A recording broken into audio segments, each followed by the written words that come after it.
Hoy nos metemos de lleno en un concepto que a lo largo de la historia ha sido una de las formas de poder más sofisticadas que existen, la seducción. Ajá. Y según los textos que tenemos sobre la mesa, que son extractos de El arte de la seducción, este poder no nació de la fuerza, para nada, nació de la sutileza. Es que esa es la paradoja. De hecho, sus orígenes se remontan a ser el arma de quienes no tenían poder físico, como las mujeres en la antigüedad. Claro, es que esa es la clave. Figuras como Cleopatra no conquistaron Roma con ejércitos, lo hicieron con psicología. Exacto. Las fuentes lo confirman, ¿eh? No era la mujer más espectacularmente bella de Egipto, pero entendió algo fundamental. El poder no está en lo que tienes, sino en la fantasía que puedes crear en la mente del otro. Totalmente. Alternaba la esperanza con la desesperación, el placer con la distancia, y convertía a hombres que gobernaban el mundo, como Julio César, en sus devotos. Y lo más fascinante de ese ejemplo de Cleopatra no es solo la audacia que tenía, sino el cálculo que hay detrás. Sí, La famosa escena en la que aparece ante César desenrollada de una alfombra. Eso no es un impulso, es una performance. es puro teatro. Está diseñada para comunicar poder, misterio, audacia. Desde el primer segundo. Exacto. Y esa forma de influencia, según argumentan estos textos, ha evolucionado. Pero vamos, no ha desaparecido nunca. Hoy está en la política, en la publicidad, en las negociaciones, En casi cualquier interacción social, diría yo. en casi todas. La persuasión sutil es a menudo mucho más efectiva que la fuerza bruta. Y aquí es donde la cosa se pone, para mí, muy interesante. El análisis se centra en que la seducción eficaz no empieza con una táctica o con una frase ingeniosa, empieza con el carácter. Ajá. Por eso hoy vamos a explorar 4 de los 9 arquetipos de carácter seductor que se describen: la sirena, el libertino, el amante ideal y el dandy. Lo que me parece crucial de este enfoque es que desmitifica la seducción. O sea, no la trata como un don mágico con el que naces. No, La trata como un juego de psicología que se puede aprender. La idea central es que, bueno, todos tenemos un potencial de atracción ahí, latente.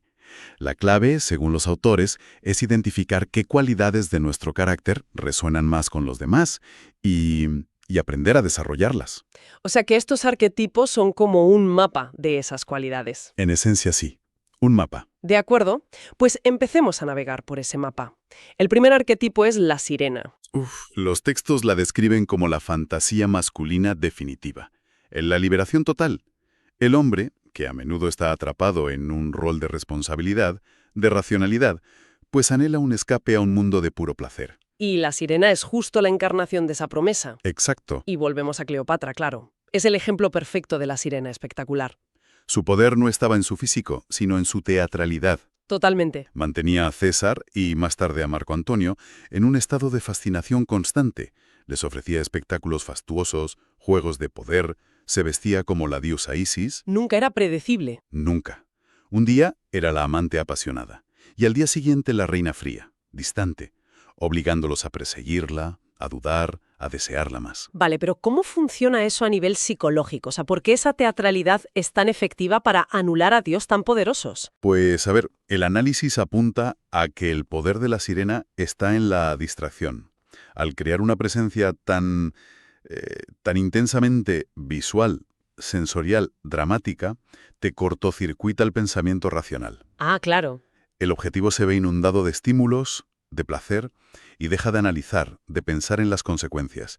Es una sobrecarga sensorial que lo transporta a un presente de puro goce. Entiendo. Es como una especie de hipnosis a través del espectáculo. Pero los documentos mencionan un segundo tipo de sirena, ¿verdad? Una quizá más sutil. Sí, la sirena sexual. Y el ejemplo es Marilyn Monroe. Claro. Aquí la clave es distinta. No es tanto el espectáculo grandioso, sino una mezcla explosiva de sexualidad desbordante y una vulnerabilidad casi infantil. Uf. Monroe construyó ese personaje de forma meticulosa, ¿eh? La voz susurrante, el famoso contoneo al andar, el maquillaje, todo era una creación. Esa mezcla de sexualidad y vulnerabilidad es una combinación potentísima. Es esa fragilidad que proyectaba lo que la hacía parecer accesible, a pesar de ser una diosa del cine. Justo ahí está la clave. Proyectaba una necesidad de afecto, una fragilidad que activaba el instinto protector de los hombres. Querían salvarla, cuidarla, Sin darse cuenta. sin darse cuenta de que era ella la que controlaba por completo la dinámica. Esa aparente debilidad era su mayor fortaleza. Los textos resumen sus herramientas en 3 cosas: la voz calmada, un adorno corporal casi divino que crea fantasía visual y un movimiento lánguido que comunica tener todo el tiempo del mundo para el placer. Suena infalible, la verdad, pero los autores también advierten de los peligros, ¿no? No todo es tan fácil. Desde luego, la sirena genera una envidia feroz en su propio género, y además, una reputación así se te puede volver en contra. Y el agotamiento, me imagino. Y sobre todo, la atención constante es agotadora. Un poder basado tan intensamente en lo físico se enfrenta inevitablemente al paso del tiempo, un factor que, según se sugiere, contribuyó a la tragedia personal de Monroe. Vale. Si la sirena juega con la fantasía visual y sensorial, el siguiente arquetipo, el libertino, ataca a otra fantasía, la de la pasión sin reglas. Exacto. Es casi el mismo principio de escape de la rutina, pero con un enfoque muy distinto. Totalmente. El libertino, o el reik en el original, es la fantasía femenina del hombre que, por un instante, vive y muere solo por una mujer. Y lo curioso es que su amoralidad, su fama de desleal, en lugar de restar, suma. Suma atractivo, sí. Representa una dosis emocionante de peligro y de libertad frente a las convenciones. Espera un momento. El ejemplo que dan es el del duque de Richelieu en la corte de Luis XIV. He leído las anécdotas y son alucinantes. Se disfrazó de criada para pasar la noche con una joven a la que sus padres vigilaban sin descanso. Sí, sí. Es que la audacia es de otro nivel. Es increíble. Y ahí está parte de su atractivo. Su deseo parece tan intenso, tan incontrolable, que desarma. La mujer siente que él es esclavo de su belleza, lo que le hace parecer vulnerable y, por tanto, no una amenaza. Esa pasión ardiente es la tapadera perfecta para cualquier cálculo que pueda tener. Superar obstáculos es su motivación. Exacto. Pero a ver, me pregunto una cosa. ¿El arquetipo del libertino ha envejecido bien? Porque hoy en día esa audacia y deslealtad de las que se habla, no sé, ¿no se vería simplemente como un comportamiento tóxico en lugar de atractivo? ¿Sigue funcionando esa fantasía? Es una pregunta excelente. A ver, el texto, al ser un análisis de patrones históricos, no entra en juicios morales. Pero sí da una pista. El poder del libertino está en su capacidad de hacer que su deseo parezca una fuerza de la naturaleza, algo que no puede controlar. Ya. Hoy, la percepción de esa dinámica ha cambiado mucho, pero la fascinación por la intensidad y por la transgresión, eso sigue existiendo. Quizá la forma ha cambiado, pero el fondo, la atracción por alguien que parece vivir sin miedo a las consecuencias, eso sigue ahí. Y como con la sirena, hay una segunda variante. No todo es audacia física. No, para nada. Está el libertino demoníaco, cuyo ejemplo es el poeta y político italiano Gabriele D'Annunzio. Su arma no era la acción, era el lenguaje. La palabra. Tenía una voz musical, hipnótica, y usaba las palabras no para comunicar ideas, sino para persuadir, para adular, para tejer una atmósfera de erotismo casi espiritual. Las mujeres quedaban hechizadas. Y aquí es donde la cosa trasciende lo romántico de una forma espectacular. Los textos señalan que D'Annunzio usó exactamente las mismas técnicas de oratoria para seducir a las masas en Italia. Es que la conexión es directa y fascinante. Seducía a las mujeres con poemas y a las multitudes con discursos, pero la técnica psicológica era idéntica, apelar a la emoción, puenteando la lógica. Brutal. Su liderazgo en la marcha sobre Fiume, que lo convirtió en un héroe nacionalista, se basó en esa misma capacidad de hipnosis verbal. Demostró que este poder es una herramienta de influencia masiva. O sea que el peligro para este arquetipo. Curiosamente, no son las mujeres, son los otros hombres. Genera una envidia inmensa. Se enfrenta a maridos ofendidos, a ataques morales que, en el fondo, son puro celo. Fascinante. Pasamos de la seducción del cuerpo, con la sirena, a la de la pasión con el libertino. Y el tercer arquetipo, el amante ideal, pareció operar en un plano completamente diferente, mucho más profundo. Exacto. Si los dos primeros crean un mundo de fantasía para sacarte del tuyo, el amante ideal se sumerge en tu realidad para encontrar lo que le falta. Ah, qué buena idea. La idea central es que la mayoría de la gente arrastra ideales juveniles que la vida, la rutina, han ido desgastando. El amante ideal detecta esos sueños rotos, esas decepciones, y las revive. No seduce el cuerpo, seduce el alma. El ejemplo por excelencia es Casanova. Y lo que me llama la atención de su método es que no parece tener un yo fijo. ¿Es un camaleón? Esa es su genialidad. Su método, según se describe, era la observación radical. Estudiaba a cada mujer, descubría qué le faltaba en su vida y se convertía exactamente en eso. Es increíble. Para la esposa aburrida de un burgomaestre fue una aventura romántica de novela. Para una joven noble y solitaria en Londres, un amigo oculto y platónico.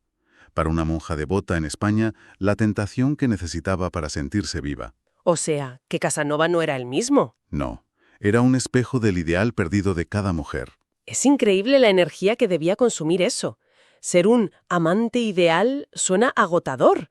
Tienes que ser un actor a tiempo completo vaciándote de ti mismo para ser un reflejo perfecto del otro. ¿Se puede mantener eso a largo plazo sin volverse loco? Es una observación muy aguda.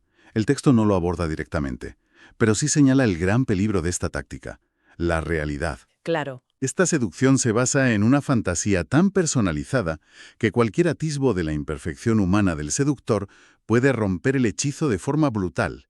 Y cuando la burbuja se rompe, el amor se convierte en desprecio. O sea que la clave es mantener la ilusión. Exacto. Por eso, una de las claves para el amante ideal es saber mantener cierta distancia o incluso orquestar una separación a tiempo para preservar la fantasía intacta. O sea que no se trata solo de darle a la persona lo que cree que quiere, sino lo que necesita para sentirse completa. Es una estrategia a larguísimo plazo, como en el caso de Madame de Pompadour. El caso de Pompadour es magistral. Seduce al rey Luis XV y se mantiene a su lado 20 años, mucho después de que su relación física terminara. ¿Y cómo? Entendió que el rey vivía a la sombra de su glorioso predecesor, Luis XIV, y se sentía inferior. Ella no solo le ofreció placer, le reflejó una versión más noble de sí mismo. Lo convirtió en mecenas de las artes. Exacto. Financió la enciclopedia, embelleció París, hizo que él se sintiera grande. Por eso se volvió indispensable. Reflejó su ideal de rey. Vale. Si el amante ideal funciona convirtiéndose en el sueño del otro, adaptándose por completo, nuestro último arquetipo de hoy, el dandy, parece hacer justo lo contrario. Justo lo contrario. Su poder reside en una radical no conformidad. Es un contraste perfecto. El dandy nos atrae porque no encaja en ningún rol definido. Son fluidos, son ambiguos. El texto explica que el dandy juega con los límites de lo masculino y lo femenino, creando una personalidad propia que resulta misteriosa y fascinante. Su lema podría ser: nunca seré lo que esperas de mí. Exacto. El análisis habla del dandy femenino y pone de ejemplo a Rudolf Valentino. A los hombres de su época les parecía afeminado, pero las mujeres lo adoraban. ¿Dónde estaba el truco? Pues en su ambigüedad, tenía la delicadeza, la gracia, una atención obsesiva al detalle que se asocian a lo femenino, pero al mismo tiempo proyectaba una audacia y un toque de crueldad que se consideraban muy masculinos. Ah, La idea que se extrae es que esto juega con el narcisismo de los sexos. Las mujeres se veían reflejadas en su sensibilidad, se sentían comprendidas, y eso las desarmaba justo antes de que él hiciera su movimiento audaz y conquistador. entiendo. Entonces, el poder del dandy no está en ser masculino o femenino, sino en ser... Indefinible. Es ese misterio, esa incapacidad de clasificarlo lo que atrae, precisamente, y funciona en ambos sentidos. La dandy masculina, y el ejemplo es la escritora Luandrea Salomé, era el reverso. Era bella y coqueta, pero también ferozmente independiente, intelectualmente brillante y emocionalmente distante. rasgos considerados masculinos en su época. Totalmente. Volvió locos a genios como Nietzsche y Rilke porque no sabían cómo abordarla. Era una mujer que usaba las armas de la independencia masculina contra los hombres, dejándolos perplejos, intrigados y desarmados. Las claves de su carácter entonces son una diferencia que es siempre estética, sutil, nunca vulgar, una insolencia suprema, porque les da igual lo que piensen los demás, y sobre todo esa ambigüedad. Sí, pero esa misma ambigüedad e insolencia son su mayor peligro. Su juego con los roles de género puede generar una hostilidad tremenda, especialmente de su mismo sexo. Claro, Los textos señalan que los hombres odiaban a Valentino y muchas mujeres a Salomé. Y además, la insolencia tiene un límite. Beau Brummel, el dandy inglés por excelencia, lo perdía todo por un comentario insolente de más al príncipe de Gales, que era su protector. Ofender a la persona equivocada puede ser fatal. Muy bien, pues hemos recorrido 4 caminos muy diferentes. Si tuviéramos que destilar la idea central de todo esto, parece que la seducción, vista así, es un arte de la psicología y del carácter, ¿no? Sí, No va tanto de lo que uno hace, sino de en quién uno se convierte para el otro. exacto. Y fíjate, lo interesante al ver los 4 arquetipos juntos es que se revelan como 2 estrategias maestras. 3 de ellos, la sirena, el libertino y el dandy, funcionan creando una disrupción, un espectáculo que te saca de tu realidad. Te ofrecen un escape. ¿Y el amante ideal? El amante ideal hace justo lo contrario. No te saca de tu mundo, se mete de lleno en él, para convertirse en la pieza que siempre le había faltado. Y aunque todos los ejemplos que hemos usado son históricos, casi de novela, los principios psicológicos que describen se sienten increíblemente actuales. Completamente. La habilidad de reflejar los ideales de alguien, como hace el amante ideal, es la base de cualquier buena venta o negociación. Y la capacidad de crear una imagen fascinante y ambigua como el dandy es clave en la construcción de una marca personal hoy en día. Totalmente. Al final se trata de entender la psicología humana y saber presentarse de una forma que desarme las defensas y genere una atracción poderosa, ya sea en lo personal, social o profesional. Y para terminar, ¿cuál es la reflexión final que nos deja este análisis tan profundo? Pues mira, el texto menciona que junto a estos 9 tipos seductores existe su opuesto, el antiseductor. Ah, Si estos arquetipos se definen por las cualidades que atraen a la gente de forma irresistiblemente, esto nos lleva a una pregunta interesante. ¿Cuáles serían los rasgos que definen al carácter que, por el contrario, genera un rechazo casi universal? buena pregunta. Y una reflexión aún más provocadora para quien nos escucha. ¿Qué pasaría si uno buscara honestamente esos rasgos antiseductores en uno mismo? La idea de la seducción. Es curioso, porque casi siempre la asociamos con el romance, con la atracción física. Con lo más obvio. Pero los materiales que tenemos hoy sobre la mesa proponen una visión mucho más amplia, casi diría maquiavélica. La presentan como una forma sofisticada de influencia, un poder psicológico en estado puro. Es que esa es la clave. Los textos argumentan que la seducción real va mucho más allá del físico. Claro. Se adentra en el terreno de las debilidades humanas, de las fantasías, de las carencias. No se trata de ser la persona más guapa de la sala, sino la más astuta psicológicamente. Exacto. Y para eso, hoy vamos a sumergirnos en varios arquetipos de seducción que aparecen en nuestras fuentes. La misión es, desentrañar esas tácticas que hacen que ciertas personalidades sean casi magnéticas. Casi irresistibles. Y lo que más me ha llamado la atención es que las figuras que vamos a explorar no eran necesariamente bellezas convencionales. Su poder residía en una increíble habilidad para manipular las emociones ajenas. A ver, desmontemos esto. Y es importante subrayar que estos arquetipos no son simples anécdotas históricas. Son patrones de comportamiento que apelan a deseos y debilidades que siguen completamente vigentes. Totalmente. Lo fascinante es cómo explotan nuestra vanidad, nuestras inseguridades, e incluso como señala uno de los textos citando a Freud, ese anhelo secreto que todos tenemos de regresar a una edad de oro de la infancia. Una época que idealizamos, claro. Por supuesto, la idealizamos por completo, recordándola como un tiempo de juego y placer sin responsabilidades. Pues empecemos por ahí entonces, porque el primer arquetipo que analizan los textos es precisamente el natural. El natural, sí. La idea central es que estas personas parecen haber conservado ciertos rasgos infantiles que la mayoría de nosotros reprimimos al crecer. Y no se refieren a ser literalmente infantil, que resultaría irritante, sino a mantener un espíritu juguetón, una espontaneidad o, y esto es lo importante, una vulnerabilidad que desarma por completo. Has dado en el clavo con la palabra vulnerabilidad. Los textos insisten muchísimo en esto. ¿Verdad? La fuerza manifiesta, la demostración de poder, rara vez seduce. Lo que hace es asustar o generar envidia. En cambio, la vulnerabilidad es una puerta de entrada directa a las emociones de los demás. Te abren canal de alguna forma. Lo ponen es absolutamente genial. Charlie Chaplin. Su personaje, el vagabundo, era esencialmente un adulto con la mentalidad de un niño. Sí. Pero lo más increíble es un detalle técnico que mencionan las fuentes. Al parecer, Chaplin se aseguraba de que los demás actores en sus películas fueran físicamente más grandes que él. Fíjate qué detalle. Con ese truco se posicionaba subliminalmente como el bebé indefenso frente a los matones adultos. Es una estrategia brillante. Creó una mezcla de patetismo y humor que generaba una empatía arrolladora. Sí, total. El público no solo se reía con él, sino que sentía una necesidad casi paternal de protegerlo, como si vieran a un cachorro perdido bajo la lluvia.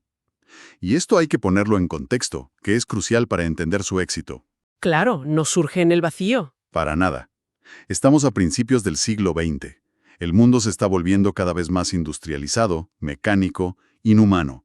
Y la brutalidad sin precedentes de la Primera Guerra Mundial acaba de dejar una cicatriz enorme en la psique colectiva. Un mundo muy duro. En ese ambiente, la gente anhelaba una infancia que recordaban, o imaginaban, como un paraíso perdido, un tiempo más simple e inocente.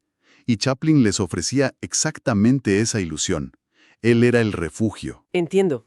De hecho, los textos desglosan al natural en 4 tipos. El primero es el inocente, que entiendo que sería el más cercano a Chaplin, el que exagera su debilidad para despertar simpatía. ¿Correcto? Luego está el pícaro, que es fascinante. Es el niño travieso, descarado, que no parece temer las consecuencias. Ah, sí. Nos contagia ese espíritu de rebeldía y nos hace sentir cómplices de sus travesuras. Las fuentes citan el mito del joven dios Hermes, que siendo un bebé le roba el ganado a su hermano Apolo. Ya. Cuando Apolo lo encuentra, furioso, Hermes saca una lira que ha inventado y empieza a tocar. Apolo queda tan cautivado por la música y el descaro del niño que le perdona todo.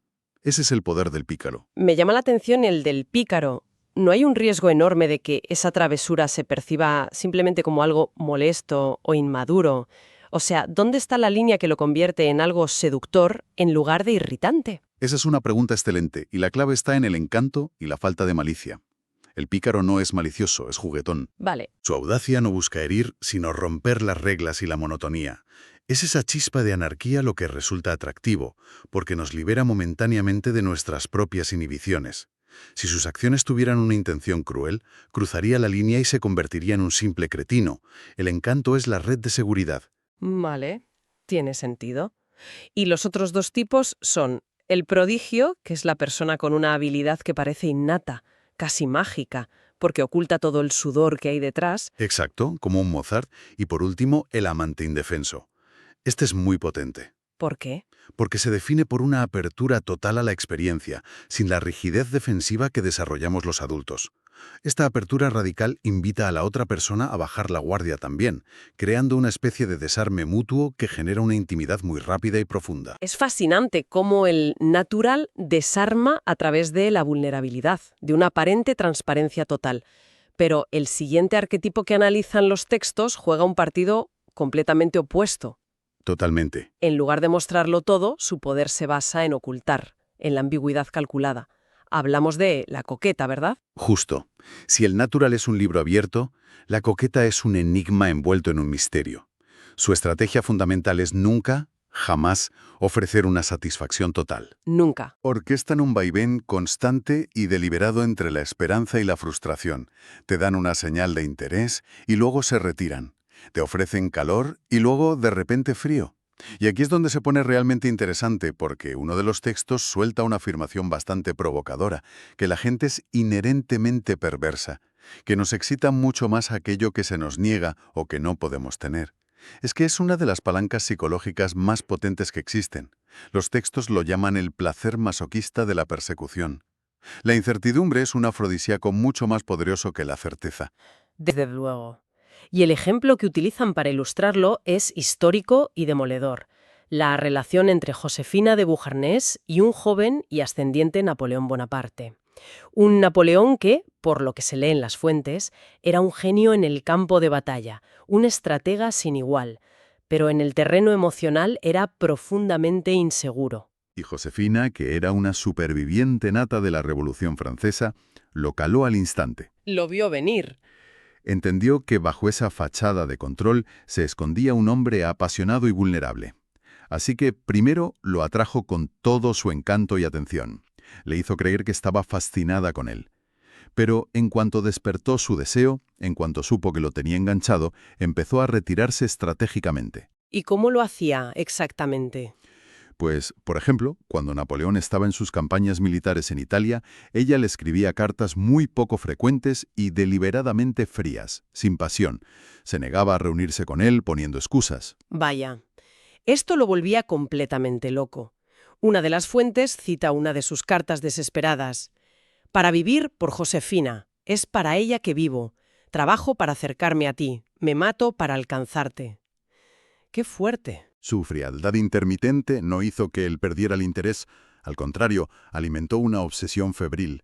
Es increíble pensar que el conquistador de Europa, un hombre que movía ejércitos a su antojo, pudiera ser tan vulnerable a estas tácticas. La ausencia y la duda se convierten en el verdadero combustible del deseo. Porque todo se basa en atacar la vanidad, el miedo a que la otra persona esté perdiendo el interés, a que quizás haya alguien más. Claro, Despierta nuestras inseguridades más profundas.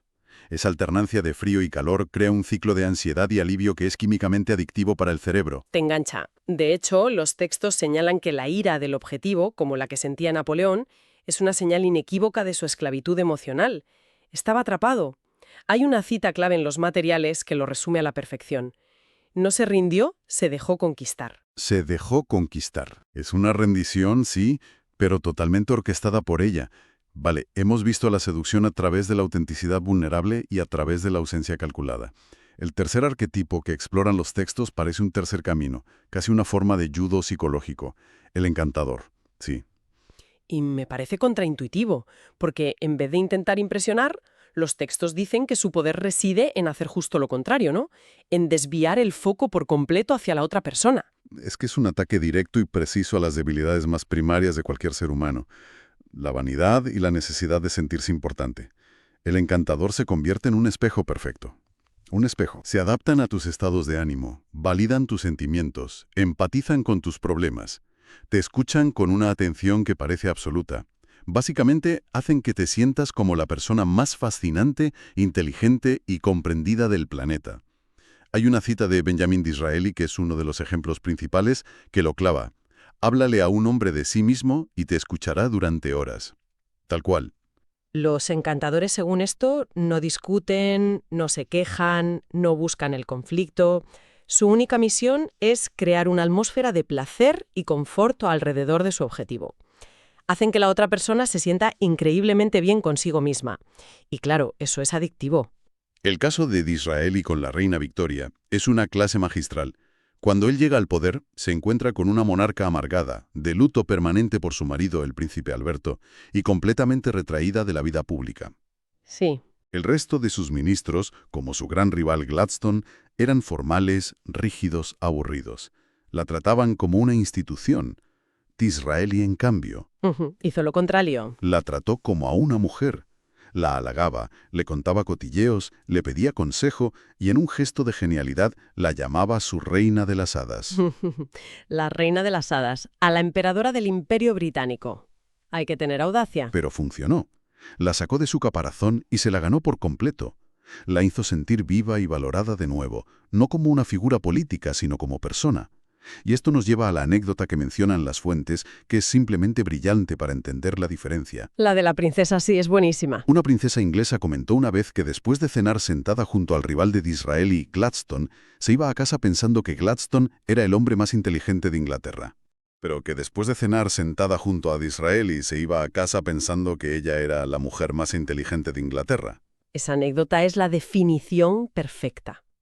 Es que es increíble. Uno te hace sentir que él es el centro del universo y el otro te hace sentir que tú lo eres. Claro. La elección de con quién quieres pasar el tiempo es obvia.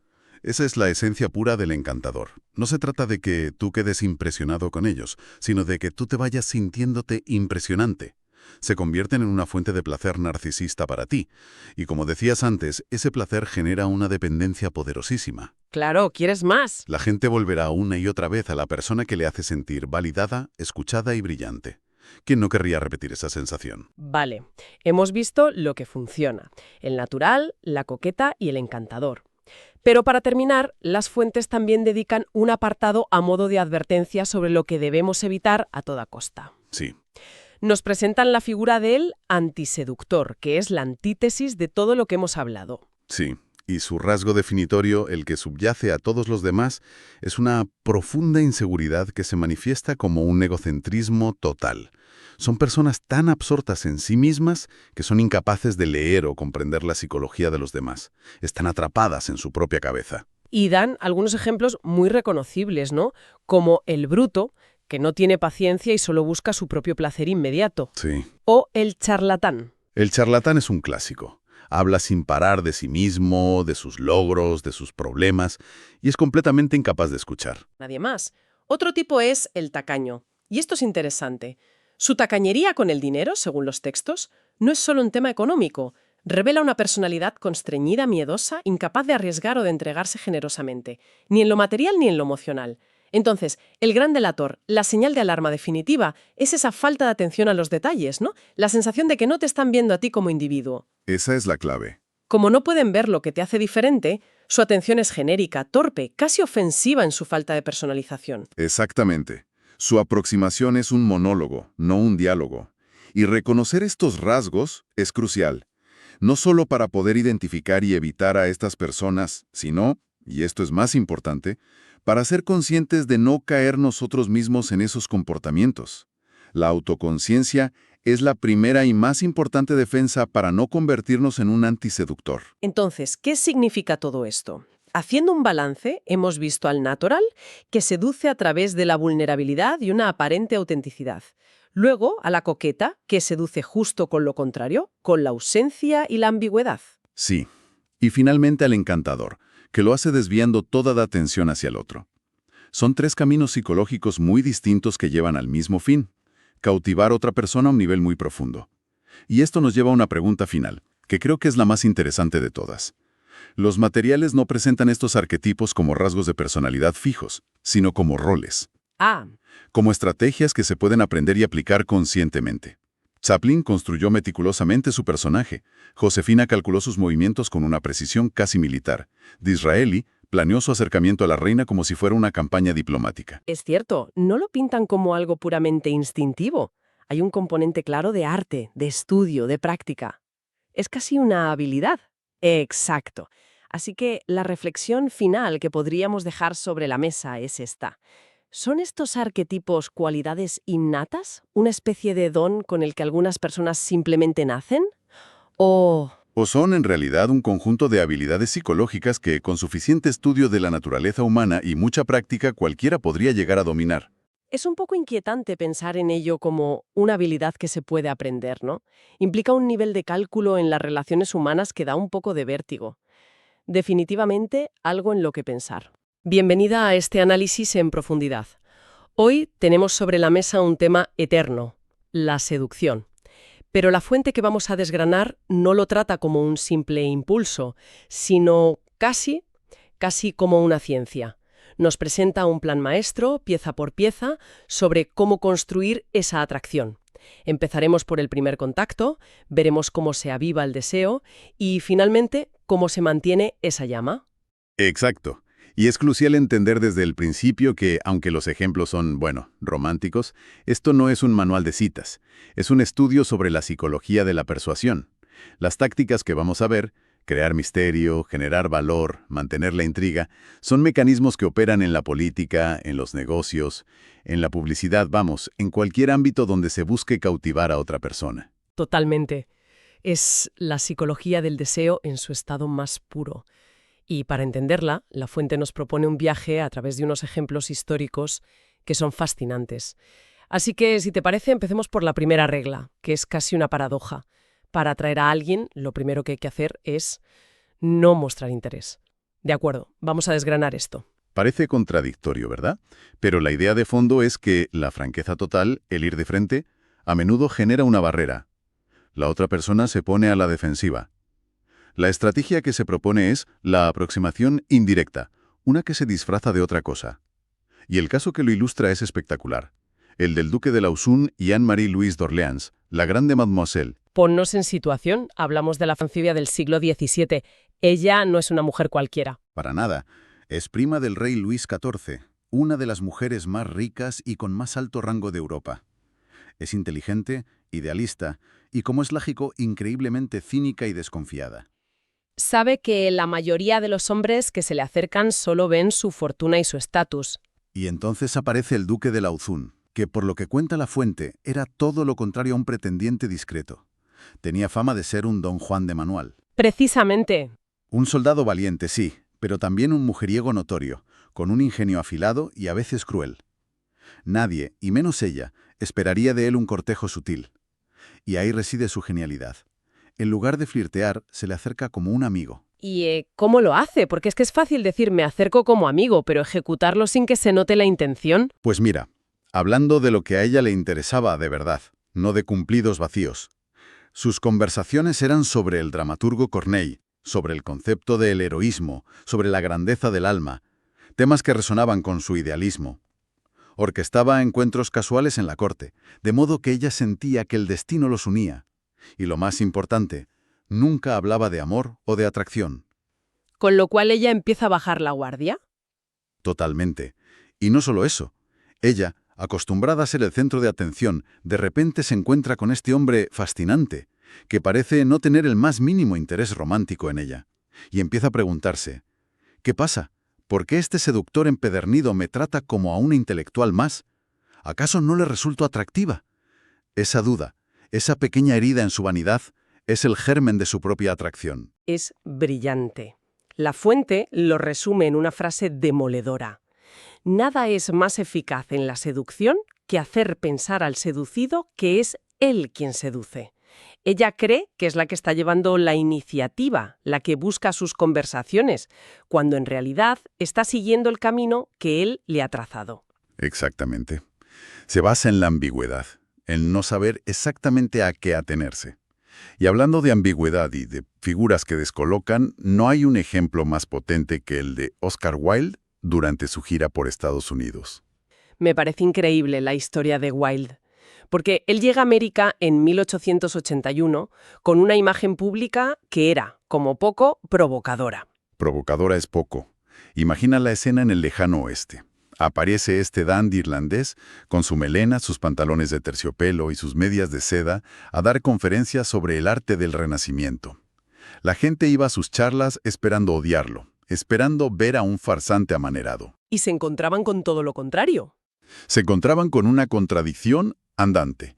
Su apariencia era artificial, pero su voz era hipnótica, su ingenio era rapidísimo y su inteligencia natural y arrolladora. Desarmaba a todo el mundo. Hay una anécdota fantástica con unos estudiantes de Harvard que intentaron reventarle una conferencia. Sí, se vistieron como él para ridiculizarlo, ¿no? Eso es. Entraron en la sala haciéndose pasar por sus dobles, y Wilde, en lugar de ofenderse, los miró con calma y dijo algo como: «Ah, les pido disculpas. No sabía que tendría el honor de estar acompañado por el arte atlántico del siglo XIX». El público estalló en aplausos, y los estudiantes tuvieron que salir humillados. Se los ganó con una sola frase.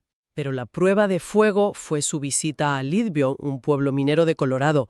¿Le llegaron a advertir que allí lo iban a colgar? Y cualquier otro habría cancelado. Él no. Fue allí, se puso botas altas, bajó a las minas con los trabajadores y por la noche en el salón bebió whisky y jugó al póker con ellos. Y después de todo eso les dio una conferencia sobre el pintor Botticelli. Quedaron tan fascinados que le pusieron su nombre a una nueva veta de plata. Hay una cita de un vaquero que lo resume todo.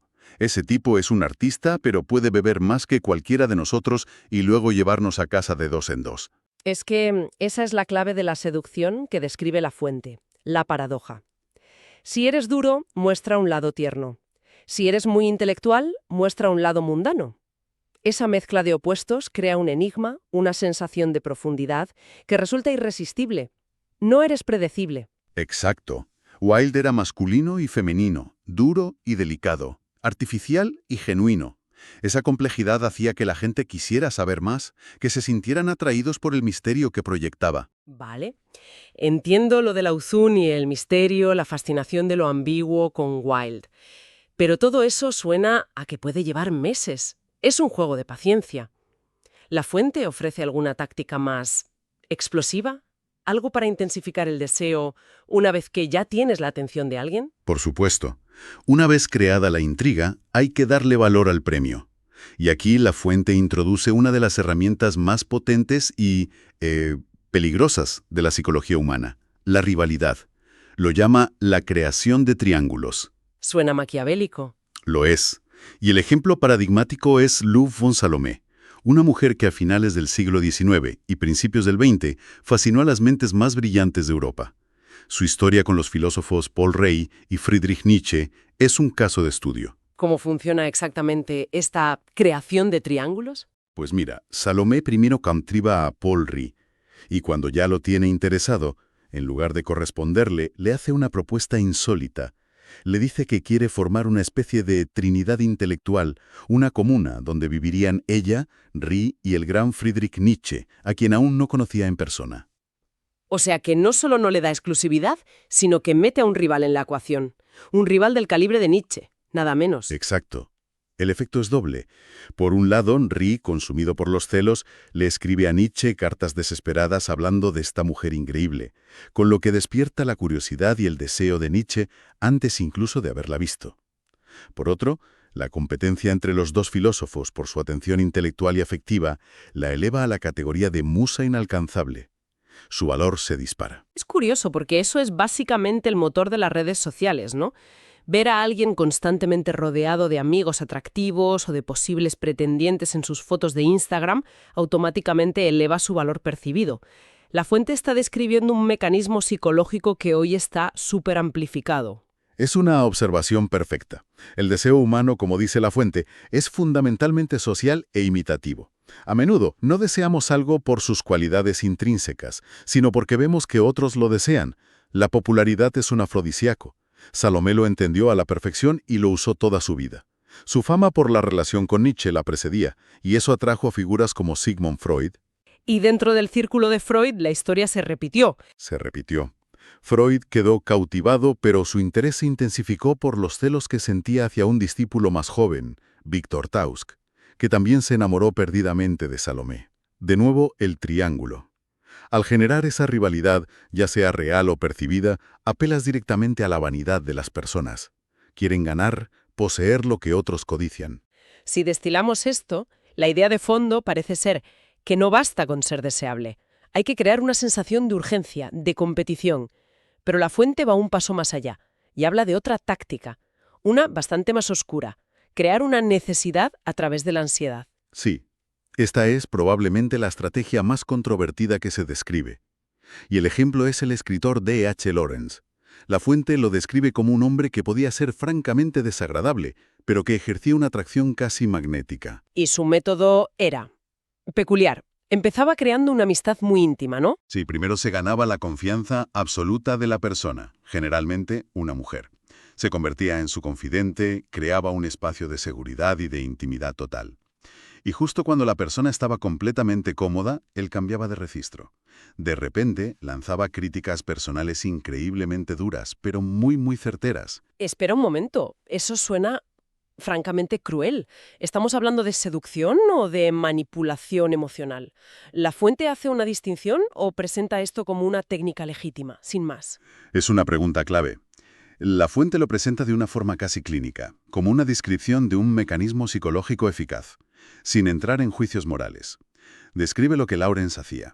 Apuntaba directamente a las inseguridades más profundas de sus víctimas. A una amiga llamada Jessie Chambers, que era muy reservada, la acusaba de ser fría y reprimida. A otra, Ivy Lowe, de ser demasiado convencional y no tener espontaneidad, dar de sí misma, a sentirse insegura, con carencias. Y justo en ese momento de vulnerabilidad, Lawrence volvía a mostrar su lado encantador, creando un ciclo de tensión y alivio que generaba una dependencia enorme. Él creaba un vacío en la autoestima de la otra persona y luego se presentaba como el único capaz de llenarlo. Entiendo. La idea central que extrae la fuente es que la ansiedad y el sentimiento de carencia son los precursores de todo deseo. Para que alguien te desee, primero tiene que sentir que le falta algo. Es una idea potente y bastante inquietante. Lo es, porque implica que la seducción, en este modelo, no se basa en el confort o la felicidad, sino en la creación deliberada de un desequilibrio. Es una visión del deseo como algo que nace de la falta, de la insatisfacción. De acuerdo. Hemos visto cómo crear interés desde la distancia, cómo aumentar el valor con la rivalidad e incluso cómo generar una necesidad. Pero llega la pregunta final. Una vez que se ha encendido esa chispa, ¿cómo se mantiene? ¿Cómo se evita que la rutina apague el fuego? La respuesta de la fuente es clara, con suspense, con una calculada impredecibilidad. Y para ilustrar esto, nos trae la historia definitiva, la del maestro de seductores siendo superado por su propia alumna, Casanova y la misteriosa monja Matilde M. El cazador cazado. Exactamente. El contexto es que Casanova está obsesionado con una joven, Caterina, que ha sido recluida en un convento en la isla de Murano, en Venecia. Él va a la iglesia del convento cada día para poder verla a través de la reja. Pero un día recibe una carta. No es de Caterina, sino de otra monja, Matilde, que le dice que lo ha estado observando y que quiere conocerlo. Y aquí empieza el juego. Casanova, el gran titiritero, se encuentra de repente con que es él el títere. Por completo. Matilde despliega un plan maestro para volverlo loco. Su primer encuentro es a través de la reja del convento. Se presenta como una mujer bellísima, inteligente, pero añade un detalle intrigante. Le dice que tiene un amo, un amante, y que es él quien ha aprobado que se conozcan. La semilla de la duda y el misterio ya está plantada. Eso ya descoloca a cualquiera, y más a Casanova acostumbrado a controlar él la situación. Pero es solo el principio. Organizan una cita en una villa fuera del convento. Y Matilde no aparece con el hábito, sino con un elegantísimo traje de noche y luciendo una melena espectacular, algo impensable para una monja. Casanova se queda sin palabras. En el siguiente encuentro, para rizar el rizo, aparece disfrazada de oficial del ejército de hombre. Lo asusta, lo excita, lo confunde. Lo mantiene constantemente en vilo. Nunca sabe qué esperar de ella. Nunca. Y cuando él cree que ya nada puede sorprenderle, ella le suelta la bomba. Le confiesa que durante uno de sus encuentros íntimos, su misterioso amante los estuvo observando en secreto desde dentro de un armario. ¡Qué barbaridad! Eso es jugar en otra liga. Es un jaque mate psicológico, pero el golpe de gracia final es aún mejor. Acuerdan una nueva cita. Y, cuando Casanova llega, quien aparece no es Matilde, sino Caterina, su amor original, la chica por la que empezó todo. Y la fuente describe que, para entonces, Casanova está tan obsesionado con la impredecible, peligrosa y misteriosa Matilde, que la visión de la dulce y predecible Caterina le resulta aburrida, una decepción. Es que es increíble. El mayor seductor de la historia, seducido con sus propias armas. Hay una ironía poética en eso. Totalmente. Demuestra que estas reglas se aplican a todos, por muy experto que te creas. Matilde lo mantuvo completamente desequilibrado. Cada sorpresa rompía sus expectativas. Le obligaba a pensar en ella sin parar, a intentar descifrar su siguiente movimiento. Lo convirtió en su esclavo a través de la anticipación y la incertidumbre. La conclusión de la fuente es que la gente adora los misterios. Mantener el interés es en esencia mantener el misterio. En el fondo de lo que estamos hablando todo el rato es de controlar la narrativa. De no ser un libro abierto, sino una historia fascinante que se va revelando poco a poco, con giros inesperados. Es el placer de ser guiado en un viaje cuyo destino es desconocido. Esa es una síntesis perfecta, desde el acercamiento indirecto de Lawson hasta el suspense de Matilde.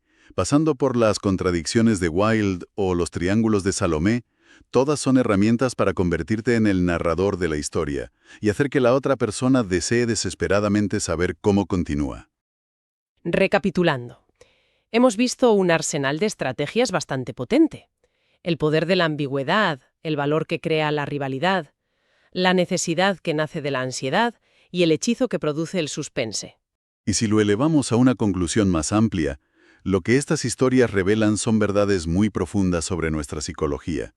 Nos hablan de nuestra vanidad, de lo rápido que nos aburrimos con la rutina y sobre todo de nuestro deseo universal de ser cautivados, de sentir que estamos participando en algo más grande y emocionante que la vida cotidiana.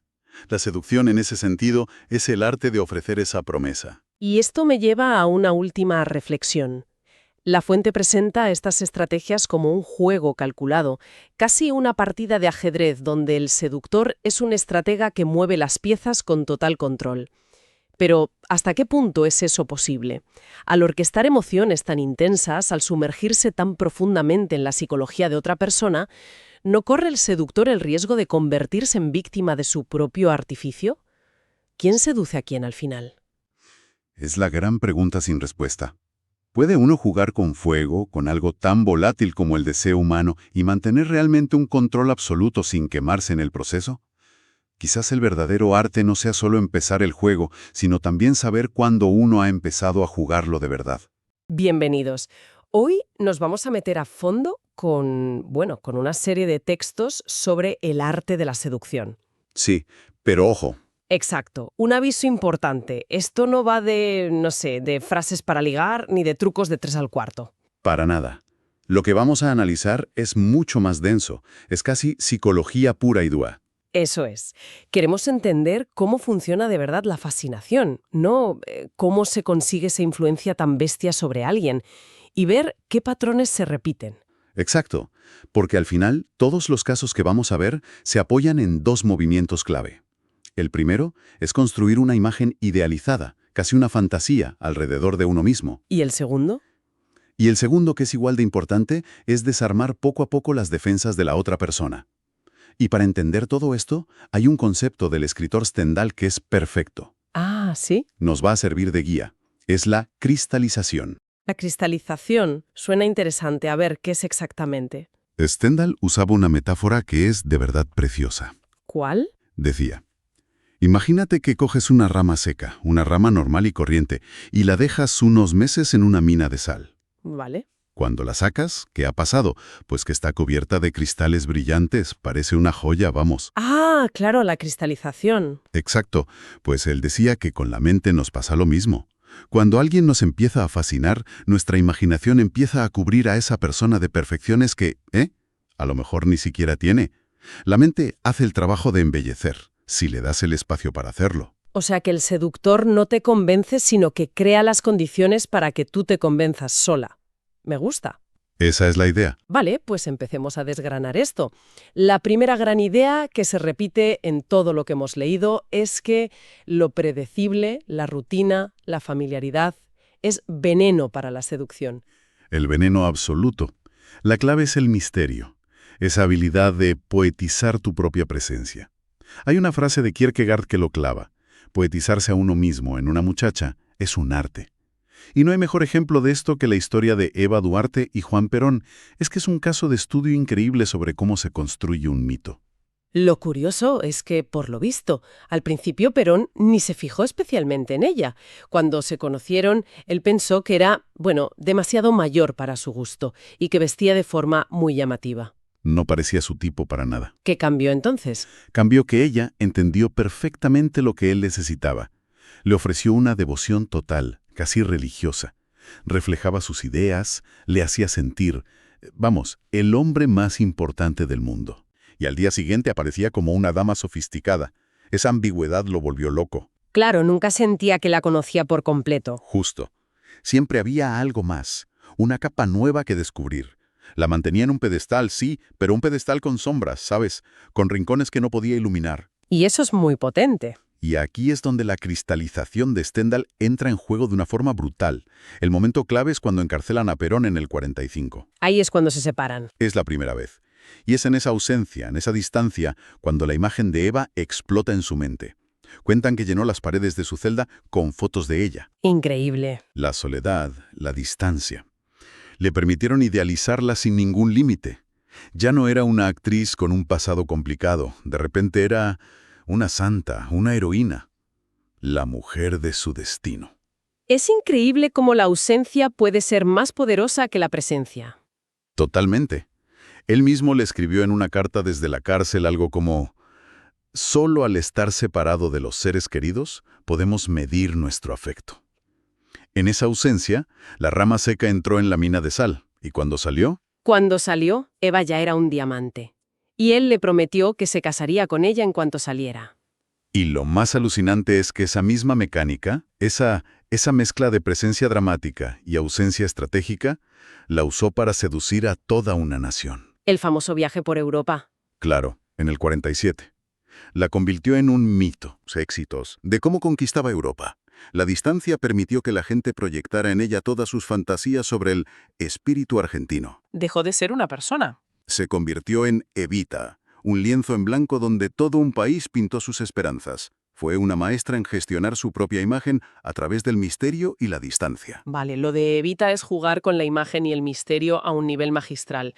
Pero la siguiente historia que he encontrado en los textos lleva a la creación de la fantasía a un extremo que es que es de película. Ah, ya sé a cuál te refieres. La del contable francés Bernard Bourrescout y el artista de ópera chino Xi Peipu en el Pekín de los años 60. Es una locura. Es una de esas historias que si no fuera real, nadie se la creería. Tenemos a Boris Kut, un chaval de 20 años, en la embajada francesa, aburrido, solo. Y fantaseando con tener una aventura exótica, ¿no? Algo que contar. Totalmente. Y en una fiesta de Navidad conoce a Shi Pei-pu, un escritor de ópera, algo mayor que él, que le fascina al instante, su voz, sus gestos, todo en él le resulta magnético. Y Shi Pei-pu no se lanza a la piscina. Empieza poco a poco, tejiendo una red. Eso es. Le cuenta historias, leyendas chinas, le habla de la ópera de Pekín. Y de cómo los hombres interpretaban los papeles femeninos. Va preparando el terreno. Es que lo fascinante es la psicología del proceso. No empieza con la gran mentira. Primero crea una conexión, una fascinación intelectual. Y entonces, un día, le cuenta el cuento de la mariposa. La historia de la ópera. Sí, una muy famosa sobre una chica que se disfraza de hombre para poder estudiar. Con esa historia planta la semilla de la suplantación de género en la mente de Buriscut. Espera. Y poco después va y le dice que esa es su propia historia. ¿Tal cual? Que en realidad es una mujer. Sí, que su padre la había criado como un hombre porque, bueno, quería un hijo varón. Y el otro se lo traga. Enterito. Se lo traga por completo. Y aquí está la clave de todo y lo que los textos subrayan. Buriscut se lo creyó porque quería creérselo. Claro, su deseo de una aventura romántica, exótica, su propia sexualidad confusa, todo eso lo convirtió en la víctima perfecta. La ilusión funcionó porque estaba construida a medida sobre sus anhelos más profundos. O sea que el seductor es en realidad un buen detective de los deseos ocultos del otro. Era mucho más atractiva que la realidad. Vivió una historia de amor de película. Tuvo un hijo con ella. O eso creía él. La cristalización en su máxima expresión. Increíble. Vale, ya tenemos la fantasía montada. Pero la gente suele tener defensas. Somos cínicos por naturaleza. ¿Cómo atraviesas esa barrera? Aquí es donde encontré una de las ideas más contraintuitivas. A ver, Que la respuesta no es la fuerza, sino todo lo contrario. la vulnerabilidad como arma es una táctica potentísima. Hay una cita del filósofo Jean Baudrillard que lo resume de maravilla. ¿Qué dice? Seducimos con nuestra debilidad. Seducir es parecer débil. Seducir es volver débil. Y el ejemplo que se usa para esto es un clásico.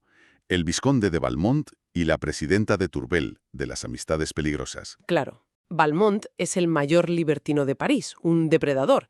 Pero, ¿cómo se acerca a la devota y virtuosa Tourbel? No lo hace como un conquistador. Hace exactamente lo opuesto. Se le presenta como un hombre roto, triste, completamente superado por un amor puro que, según él, ella le ha inspirado. Se muestra débil. Vulnerable, incapaz de controlar sus sentimientos, incluso le confiesa sus pecados pasados, no para alardear, sino para parecer honesto y atormentado, como si quisiera redimirse a través de ella. O sea que el truco es hacerse la víctima para que la otra persona se sienta fuerte, se sienta superior. Y entonces baje la guardia. Es una inversión de roles total. El gran conquistador se convierte en un esclavo de la belleza de ella. Exactamente. Le dice cosas como, usted es la que me ha seducido a mí, soy su esclavo. Al posicionarse como la víctima, provoca en ella piedad. Y la piedad es una emoción muy peligrosa, porque te hace sentir en control. Te hace sentir compasión. Y es un paso muy corto de la piedad al amor. Ella siente que puede salvar a ese pobre hombre atormentado. Y sin darse cuenta queda atrapada en la red. Esta idea me recuerda a algo más que leí. Mencionaban a personajes como Lord Byron con su cojera o incluso a John F. Kennedy con sus problemas de salud. Sí. Sugerían que esas fragilidades, esas imperfecciones, los hacían paradójicamente más atractivos. Una perfección total, sin fisuras, puede intimidar, pero una pequeña grieta te hace humano. Por supuesto. Te hace accesible. La vulnerabilidad te invita a cuidar, a proteger. Genera una conexión emocional que la fuerza bruta nunca podría conseguir. Y una vez has ganado la confianza del otro, ¿qué viene? Una vez que han bajado por completo la guardia, llega el golpe de gracia, el paso final, El aislamiento. el aislamiento. Separar a tu objetivo de su entorno de seguridad, sus amigos, su familia, su rutina. Y para esto, el caso de Ali Khan y la actriz Rita Hayworth en el 48 es de manual. La situación de ella era perfecta para él. Estaba en un momento bajo. Su matrimonio con Orson Welles se había ido al traste, su carrera en un bache. Era vulnerable. Y entonces aparece Ali Khan, que tenía fama de ser un playboy implacable, y pone en marcha una estrategia por fases, muy calculada. ¿Cómo empieza? Empieza con un foco Sudrintros. La conoce en una fiesta en la Costa Azul, llena de princesas y estrellas de cine. Y las ignora a todas. Solo tiene ojos para ella. La hace sentir la única mujer del mundo. Eso es. Y eso, de entrada, es increíblemente halagador y ya la empieza a separar del resto. Después viene el bombardeo, ¿no? El contacto constante. Exacto. Él se va de viaje, pero no hay día que no la llame. Le envía ramos de flores enormes cada mañana. No le deja espacio mental para pensar en otra cosa. Ocupa su mente por completo. Es el segundo paso. Llenar su mundo hasta que no quepa nada más. Y de ahí al aislamiento psicológico. La invita a su chateau y la presenta a su círculo de amigos. Un entorno donde ella, La estrella de Hollywood. claro, se siente fuera de lugar, una extraña. Y al sentirse así, se vuelve más dependiente de él, que es su único punto de apoyo en ese mundo nuevo. Y el remate final. El aislamiento físico total. Se la lleva de viaje a España, un país que a ella le fascina pero donde no conoce a nadie y no habla el idioma. De repente, están solos, perseguidos por la prensa. Y él se convierte en su protector. En su escudo, en su único intérprete. En ese territorio desconocido para ella, pero controlado por él, la dependencia se vuelve absoluta. Es una jaula de oro, ¿sabes? Sí, la envuelve en lujo y aventura, pero en realidad la está cercando, cortando todas sus vías de escape. Justo. Alika no le dio a Rita Hayworth ni un segundo para dudar, ni un momento para hablar con sus amigos. La inundó con su presencia y la aisló del mundo hasta que su única realidad fue él. Es la culminación de todo el proceso. El objetivo queda debilitado, dependiente y completamente entregado a la fantasía que le han construido. Entonces, si lo resumimos todo, el patrón que vemos una y otra vez es un proceso de dos fases muy claras. Primero, construyes una fantasía a medida, con un toque de misterio, que se alimenta de los deseos que la otra persona ya tiene. La poetizas. Y segundo, una vez que están fascinados por esa fantasía, derriban sus defensas. Usas una vulnerabilidad calculada para generar confianza y piedad, Y luego los aíslas gradualmente de su mundo. hasta que se vuelven totalmente dependientes de ti y de la ilusión que has creado. Es un esquema que, una vez lo ves así expuesto, da hasta un poco de miedo. Sí, porque te das cuenta de que esto va mucho más allá del romance. Muchísimo más allá. Y aquí es donde podemos dejar una reflexión final. Estas dinámicas de seducción no son exclusivas de las relaciones personales. ¿Dónde más las vemos? Vemos patrones muy parecidos en la política, con líderes carismáticos que se presentan como salvadores vulnerables.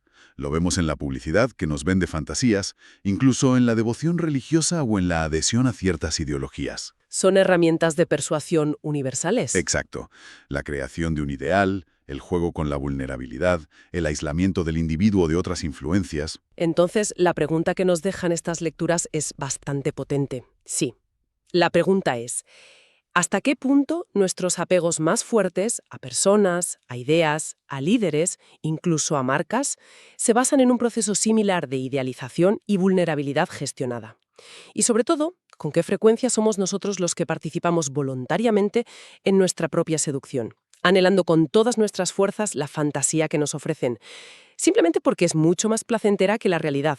Hoy vamos a analizar una serie de textos que ven la seducción de una forma, bastante cruda. Sí, nada de romance. Nada, es un juego de poder, de manipulación psicológica, y la idea central, que es muy provocadora, es que ser demasiado amable es el peor error que se puede cometer. Exacto. El objetivo aquí es desgranar esas tácticas, que a veces son bastante oscuras, que describen estas fuentes. Vamos, que no es un manual de buenas intenciones. Para nada. Es una exploración de la tensión, de la psicología y del control emocional. Casi una guía de estrategia, pero aplicada a las relaciones. De hecho, hay una cita de Stendhal que lo clava. Cuanto más se agrada en general, menos se agrada profundamente. Uf, potentísima. Y con esa idea vamos a meternos de lleno en el primer concepto. Mezclar placer y dolor para crear una adicción. La famosa montaña rusa emocional. Para entender esto, hay una historia que es de película. Sevilla, 1894. Don Mateo Díaz, un hombre de 38 años, conoce a Conchita Pérez, de 16, en una fábrica de tabaco. ¿Vale? Él se siente atraído por su inocencia, su belleza, e intenta el acercamiento clásico. Pero me imagino que no funciona como él espera. En absoluto. Desde el minuto 1 es ella quien lleva las riendas. Don Mateo empieza a visitarla, a hacerle regalos. Lo típico, sí. Pero un día, Conchita se sienta en su regazo, lo besa con una pasión arrolladura. Y, un segundo después, A ver, salta de sus rodillas, enfadadísima, y lo acusa de querer aprovecharse de ella. espera, ¿cómo? ¿Ella lo besa y luego le echa la bronca a él? Tal cual. Lo deja sintiéndose culpable, confundido, a pesar de que fue ella quien lo empezó todo. Claro, le acaba de romper todos los esquemas. Es una táctica de desequilibrio brutal. Totalmente. Le da un pico de placer inmenso, inesperado, y luego un valle de culpa tan profundo que su mente racional se queda, vamos, cao. Ya no puede fiarse ni de su propio juicio. Y la cosa no para ahí. Durante semanas lo mantiene en ese estado de deseo y frustración constante. El famoso ni contigo ni sin ti. Exacto.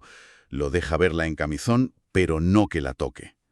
Él, ya desesperado, le ofrece ponerle una casa. Madre mía. Y ella lo rechaza, acusándole de intentar comprarla. Y justo después de esa escena, desaparece. Uf, la ausencia, el arma definitiva. Don Mateo entra en una espiral de angustia. Se da cuenta de que está completamente enganchado. Claro, porque la ausencia crea un vacío, una sensación de pérdida que magnifica todo. El placer que sentirá cuando ella vuelva será mucho mayor por el dolor que ha pasado. Y así es. Meses después, reaparece. Le dice que lo ama. Pero la humillación final todavía está por llegar. Aún hay más. Tras comprarle una villa, él va a verla y ella, delante de sus narices, finge hacer el amor con otro hombre. Qué fuerte. O sea, lo destroza. Lo despoja de toda dignidad. Al día siguiente ella va a su casa. Él, fuera de sí, la golpea. Y es entonces al ver su dolor y su reacción violenta cuando ella se entrega. No me digas. Le confiesa que todo fue una actuación, un montaje para estar segura de que la amaba. Suena una justificación de un comportamiento increíblemente tóxico. Totalmente. Y esa es la clave para entender la perspectiva de estos textos. No se juzga la moralidad, se analiza la eficacia. Claro, Lo que para nosotros es tóxico, aquí se ve como una estrategia.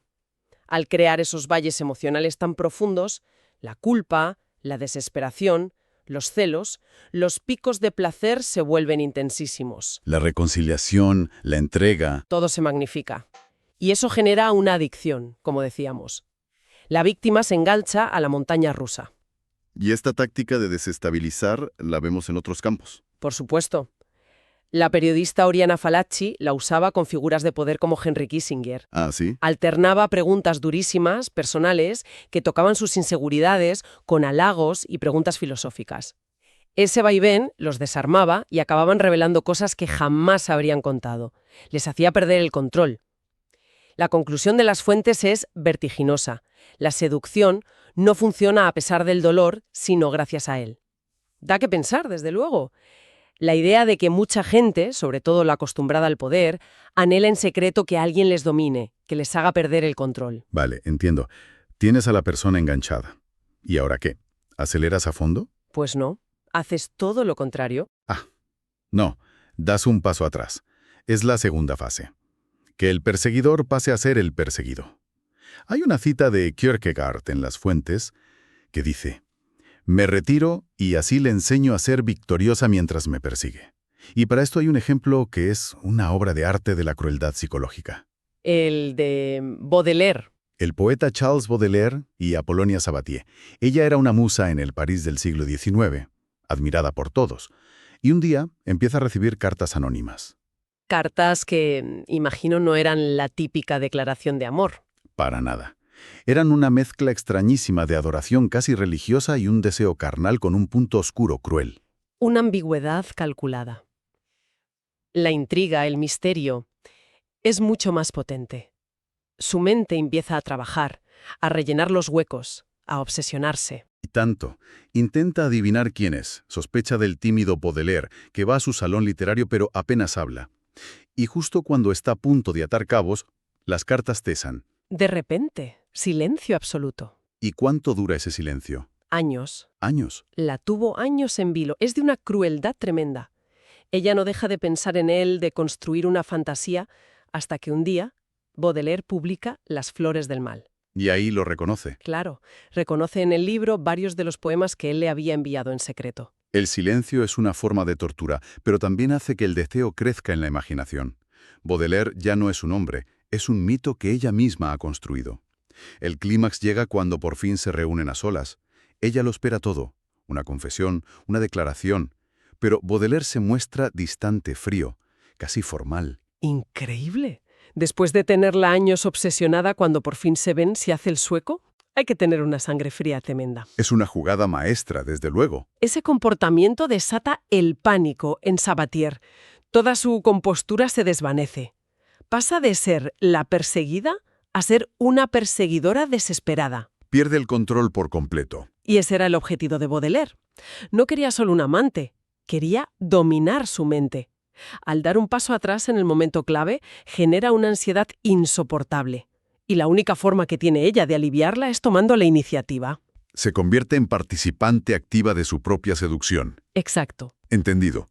Primero desestabilizas la mente, pero llega un punto en que hay que pasar al plano físico, ¿no? Sí, pero de una forma muy sutil. Las fuentes no hablan de forzar, sino de infectar con calor, de despertar los sentidos casi sin que la otra persona se dé cuenta. Y aquí tenemos que hablar de la bailarina española Carolina Label Otero. Una leyenda. A finales del siglo XIX, era una sensación en toda Europa. En el escenario desbordaba una energía sexual que literalmente contagiaba a la audiencia. Pero su poder iba más allá del escenario, ¿verdad? Mucho más. Seducía con la voz, con la mirada, con los gestos. Hombres poderosísimos se sentían increíblemente viriles con ella, aunque ella misma confesó que muchos eran amantes ineptos. Claro, la clave era crear la ilusión de que eran ellos quienes despertaban su pasión. Esa era la clave. Es que el deseo, según estos textos, es contagioso. El cuerpo, una mirada, un temblor en la voz, comunica el deseo de forma mucho más primitiva y eficaz que las palabras. Otero creaba una atmósfera. Otero era fuego puro, pero había otros estilos. Claro. Pensemos en el actor Errol Flynn. Ah, otro maestro. Su método no era la pasión desbordada, sino crear una burbuja de aventura, un espacio libre de juicios. El caso de Nora Eddington es muy revelador, ¿no? Muchísimo. La conoció durante su propio juicio por violación, un ambiente de máxima tensión. Pero en lugar de ser directo, se presentó como el perfecto caballero. Se ganó su confianza y la de su madre. Creó un oasis de calma en mitad del caos. O sea, su táctica era la contraria a la de la montaña rusa. Era crear seguridad. Un espacio donde ella podía bajar todas sus defensas. Exacto. Su actitud despreocupada invitaba a dejar atrás las ataduras. Y una vez que la mente de la víctima estaba relajada, un simple roce o una mirada intensa provocaban una reacción física abrumadora. Ofrecía una liberación. ¿Vale? La mente está lista, el cuerpo también. Pero siempre queda esa última barrera, ese no debería. ¿Cómo se rompe eso? Ahí llega el momento decisivo, el del movimiento audaz. Hay una cita de la marquesa de Merteuil que lo resume todo. ¿Hay acaso una excusa más conveniente que la apariencia de ceder a la fuerza? La clave es que no parezca premeditado, sino fruto de una pasión incontenible. Y el ejemplo definitivo es Valmont y la Présidente de Tourvel, de las amistades peligrosas. Una campaña larguísima. Cartas, súplicas, finge una transformación moral. Y un día, ella, abrumada, se derrumba en sus brazos. ¿Y él qué hace? En un movimiento genial, se retira. La deja aún más confundida, más deseosa. Detenerse cuando tienes la victoria al alcance de la mano es una táctica de poder inmensa. Aumenta la tensión hasta un punto casi insoportable. El encuentro final es puro teatro. Él se muestra primero duro, luego vulnerable, pone sobre la mesa las cartas que ella le ha escrito, y justo cuando se dispone a marcharse para siempre... Ella no puede más. No. Grita, insisto en que me escuche, y lo agarra del brazo. Esa es la señal. Ha esperado a la rendición inequívoca. Es ella quien le pide que se quede. Exacto. Y en ese momento él no duda. La coge en brazos, la lleva a un diván y la abruma con besos, sin darle un segundo para pensar. Su rendición es total. Es que la audacia aquí no es fuerza bruta. Es saber leer las señales y actuar en el momento preciso. Claro. Esperar demasiado crea torpeza. Y actuar demasiado pronto es agresivo. La audacia, en el instante justo, transforma toda esa tensión acumulada en un clímax liberador. ¿Y qué pasa al día siguiente?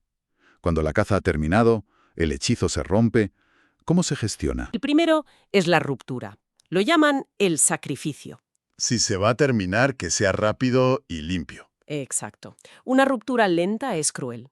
Y de nuevo la marquesa de Merteuil nos da una lección. Para deshacerse de un amante, no se vuelve fría ni distante. Porque sabe que eso solo aumentaría el interés de él. Justo. Hace todo lo contrario. Lo asfixia con amor. ¿Cómo que lo asfixia? Se vuelve la amante más atenta, cariñosa y predecible del mundo. Le da todo lo que quiere, sin descanso, sin misterio, sin conflicto. Lo inunda de monotonía. O sea que la mejor forma de que alguien te deje es ser perfecto. Es Es diabólico. ¿Y eficaz? Es él quien, aburrido y hastiado, se marcha. Ella rompe deliberadamente el hechizo. Y el segundo camino es para mantener la relación, la integración. La premisa es que, para que una relación perdure, la seducción debe continuar. Hay que combatir la rutina a toda costa. El ejemplo aquí es D.H. Lawrence y su esposa Frida von Richthofen. Su relación fue legendaria por su intensidad. Lawrence la mantenía viva a través del drama constante. Peleas y reconciliaciones. Peleas monumentales, viajes arduos, críticas feroces y sí, reconciliaciones increíblemente apasionadas. Nunca permitió que la comodidad o la familiaridad se instalaran. Suena agotador. Sin duda. Pero la lógica del texto es que al hacerlo mantenía viva la tensión y la energía iniciales. Combatía la inercia, que es el enemigo de la pasión. Es como si aplicara pequeñas dosis de la montaña rusa para que la llama no se apagara. Esa es la idea. En resumen, la idea central de estos textos es que la seducción, tal como la presentan, es un proceso calculado de gestión emocional. Sí, es el arte de crear tensión a través de la ausencia, el conflicto, el misterio, para luego ofrecer el placer de la liberación, un juego constante de desequilibrio y control. Y eso nos deja con una reflexión final. Las fuentes describen estas tácticas para la conquista, pero al analizarlas, es inevitable preguntarse, ¿Hasta qué punto estos patrones de tensión y calma, de distancia y cercanía, aparecen, de forma consciente o no, en las relaciones a largo plazo? y si quizás un poco de ese drama estratégico es precisamente lo que evita que la rutina apague la llama inicial?